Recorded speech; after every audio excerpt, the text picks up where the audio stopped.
շնորհակալություն։ Պարոն Վարդանյան, շնորհակալություն հարցերի համար։ Ես կարծում եմ դուք ինձանից լավ գիտեք երբ է ընդունվել 1900 բանաձևը, բայց եւս մեկ անգամ ձեզ հուշեմ 2012 թվականն է, եթե դա չգիտեմ որևէ կերպ ազդելու է ձեր հարակից զեկույցի վրա։ Ինչ վերաբերում է երկրորդ հարցը լսումների, ես այդ հարցին քիչ առաջ պատասխանեցի եւ ինչ վերաբերում է կատեգորիաները նշելը, դուք այստեղ մի փոքր մանիպուլյացիայի եք ենթարկում հայտարարությունը, այստեղ ոչ թե ֆիքսվում է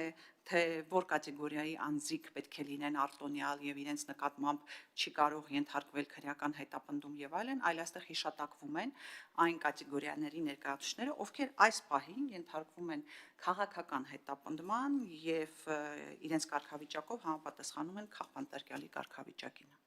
Այսինքն այստեղ հիշատակումը ամենևին նպատակ չունի տարբերակում մտցնել սոցիալական խմբերի մեջ, այլ հիշատակումը պարզապես արձանագրում է, թե այսօրվա քաղբանտարկյալի կարգավիճակին համապատասխանող անձինք ովքեր են հանդիսանում։ Հակառակ պարագայում մենք պետք է հիշատակեինք նրանցից յուրաքանչյուրի անունը եւ, չգիտեմ, կարգավիճակը, պաշտոնը եւ այլն, կամ աշխատանքային զբաղմունքը, ինչը կնշանակեր, որ մեծ թվով անձանց պետք է անդրադառնայինք հենց հիշատակեինք հենց հայտարարության մեջ։ Շնորհակալություն, այլ հարցեր հիմնական զեկուցողին։ Խնդրեմ, Շնորհակալ եմ շատ, այնուամենայնիվ Տիկին Վարդանյան, նշեիք գոնե որևէ հեղինակավոր կառույց, որ հաստատում է, որ Հայաստանի Հանրապետությունում հենց հիմա կան քաղբանտարկյալներ եւ կարող է այս համատեքստում հիշեցնեիք, որ թվականներից է խոսվել, որ թվականներում է Հայաստանի Հանրապետությունում ըստ միջազգային կառույցների եղել քաղբանտարկյալներ։ Գիտեք, ես ցավով պետք է արձանագրեմ, որ այս պահին միջազգային կառույցները կարծես թե իրեն ճգնաժամի ինչ-որ փուլում են գտնվում, որովհետև ես ինքս էլ շատ երկար ժամանակ բարձրացրել եմ քաղբանտարկյալների խնդիրները, քաղաքական հետապնդման ենթարկվողների խնդիրները եւ այն ժամանակ էլ գիտեի, որ եթե քո առջև դատական համակարգ է, որտեղ որ արդարադատության եւ օրենքի եւ իրավունքի գերակայության հասնել չի կարելի, ապա այս հարցում քեզ աջակից են լինելու միջազգային կառույցները եւ նախորդ իշխանությունների ժամանակ հենց միջազգային կառույցների աջակցությամբ է եղել, որ հաղթահարվում էին որոշակի խնդիրներ։ Այսօր մենք մեր խնդիրների հետ մենակ ենք մնացել եւ թերևս միջազգային կառույցները այս պահին դիտորդի կարգավիճակում են, թեև ԵԽԽՎ-ի համազեկուցողների կողմից եղել են հիշատակումներ ժողովրդավարության խախտումների հետ կապված, պետդեպի կողմից է եղել հիշատակումներ ժողովրդավարության խախտումների հետ կապված, այնուամենայնիվ քաղբանտարկյալ ճանաչելու հնարավորությունը 1900 բանաձևը չի սահմանափակում միայն միջազգային կառույցների կողմից ճանաչելու հնարավորությամբ։ 1900 բանաձևը հնարավորություն է տալիս ցանկացած քաղաքական, հասարակական կազմակերպության, ինչպես նաև անձի, ուրեմն դրույթների չափանիշների հիման վրա կանոնավորված անձանց դիտարկել քաղբանտարկյալի կարգավիճակին համապատասխան։ Էլի եմ ուզում անդրադառնալ 13-011 զեկույցին, որտեղ հենց նշում է, որ պետության պարտավորությունն է հանդիսանում ապացուցել հակառակը, որ անձինք չեն հանդիսանում քաղբանտարկյալներ, այսինքն ապացուցել, ժխտել այդ փաստերով, որ անձը հանդիսանում է քաղբանտարկյալ, իսկ ինչպիսի փաստեր պետք է ներկայացնի, ուրեմն այստեղ մի քանի հիմնական հանգամանքներ են նշում զեկույցը, խոսքը վերաբերում է ուրեմն նրան, որ մեղադրանքի արժանահավատությունը պետք է ապացուցվի, մեղադրանքը եւ դատավճիռը համեմատականության մեջ պետք է համաչափ լինեն հանցագործությանը, որը որ օրինակ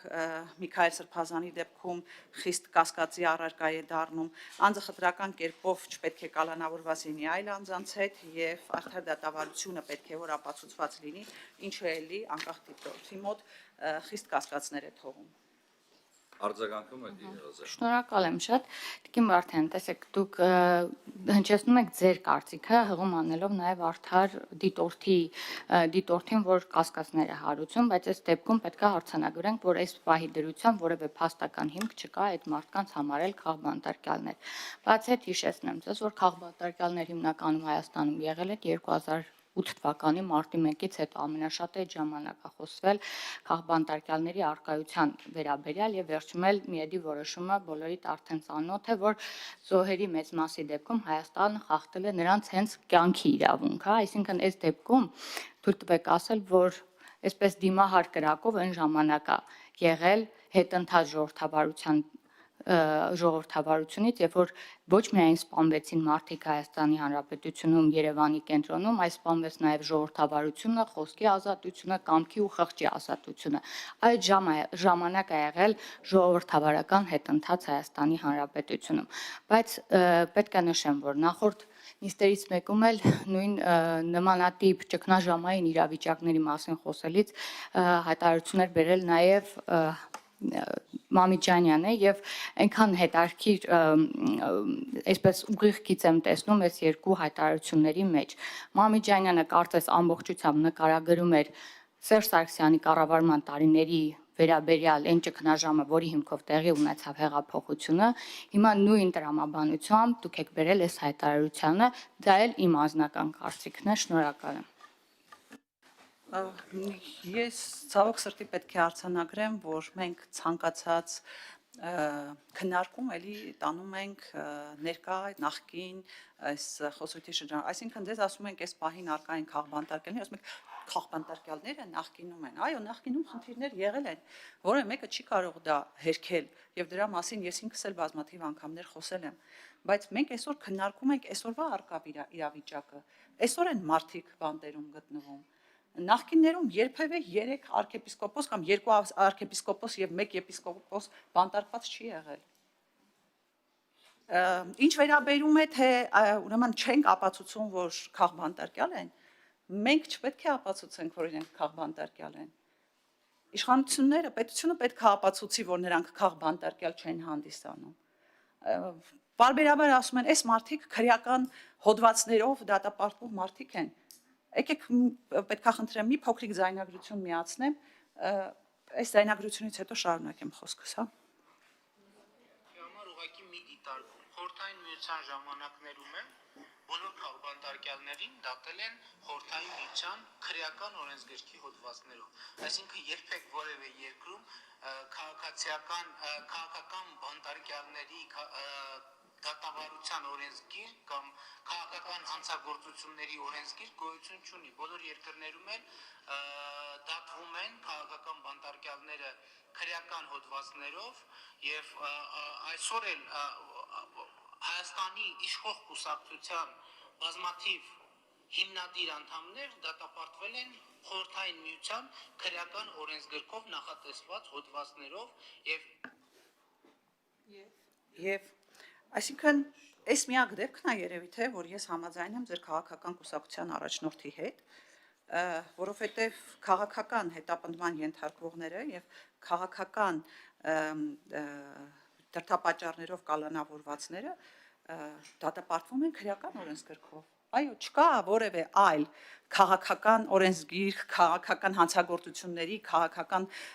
դատավարությունների օրենսգիրք, որով որ այդ մարդիկ պետք է դատվեին, որ մենք համոզված լինենք, որ այդ մարդիկ ենթարկվում են քաղաքական հետապնդումների կամ հանդիսանում են քաղբանտարկյալ։